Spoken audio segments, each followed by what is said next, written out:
Good evening. Parts of the Adelaide Hills are in the grips of a bushfire emergency tonight.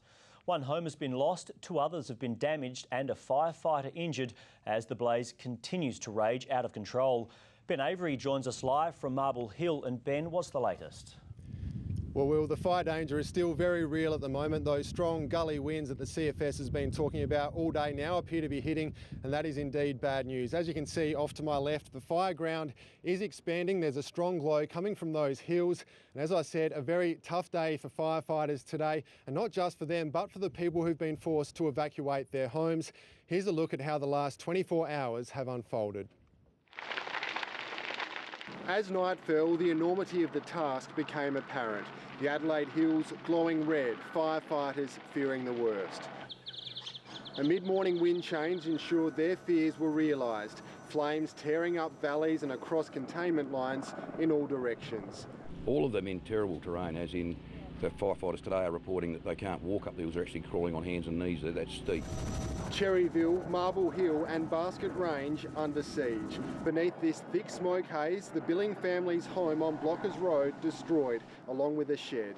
Those owners were present at the time. They actually drove in this morning to do asset protection, and the first thing we heard was they drove past a police checkpoint and said they've lost their house. 9 News spoke with Leif Billing just an hour earlier as he fled. We're getting up and trying to evacuate as much of our stuff as we can from the house. Yeah, a bit concerned about the situation? Yeah, very worried. Some seeking refuge at a makeshift command centre at Uradla. Good family friends have lost their house, and they're not proximity-wise too far away at all, so we're really worried about it all. By mid-afternoon, 400 hectares was burnt. Water bombers, not used yesterday, finally called in to help. The ever-changing conditions catching many by surprise, including our media convoy touring the fireground with the CFS.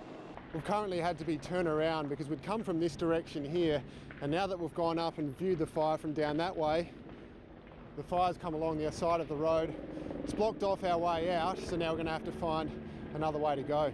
We made it out unscathed, but this brave volunteer wasn't so lucky, overcome by smoke and rushed to hospital. So far, everyone has been accounted for, but authorities remain nervous. Now, of course, the entire Adelaide Hills community remain nervous tonight too, because they're heading into a 3rd day of this autumn inferno tomorrow, and they're being forced tonight to plan for that and hopefully make sure that their homes are protected, and they're doing that in the only way that they know how.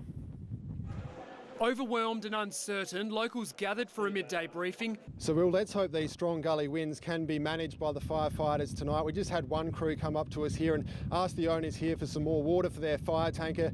So obviously they're preparing for a very long night. Let's hope those conditions can be beneficial for them tonight, and we'll have some more good news tomorrow, some better news tomorrow. Will? Yeah, let's certainly hope so. Thanks very much, Ben.